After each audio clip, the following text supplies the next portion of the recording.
સામાન્ય રીતે ઘર પર વિઝિટ કરતા નથી અને ખાસ કરી તો આવતા જ નથી. એમની જે મજબૂરી પર બહાર બેસીને જે પેશન્ટને જે મદદ કરવાની હોય છે એ ઘણી ડિફિકલ્ટ હોય છે. પરંતુ તમને જણાવતા મને આનંદ થાય છે કે ડૉક્ટર ગિરીશ ખંડેલવાલ આવીને મારા દાંતની સારવાર કરીને ઇમ્પ્લાન્ટ કરી દીધા છે. મારા જમણી દાઢના થોડા તૂટી ગયા હતા, તેને દાંત અશક્યતા હતી તે કરીને ને હમણાં મને સારું છે.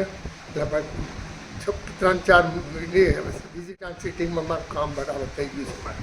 ને આ ડૉક્ટર ગિરીશ હું ધન્યવાદ કરું છું કે ઘરે આવીને મને સાહસ મારી હું ફિઝિકલી હેન્ડીકેપ છું ને જઈ શકું એમ નથી ક્લિનિકમાં, તો એ કંડેલાલ ઘરે આવીને મારી સારવાર કરી છે ને મને ખૂબ જ ખુશી છે. સારું તો મારે જવું નહીં પડ્યું ને ઘરે આવીને મને સારવાર કરી. Thank you. Thank you uncle.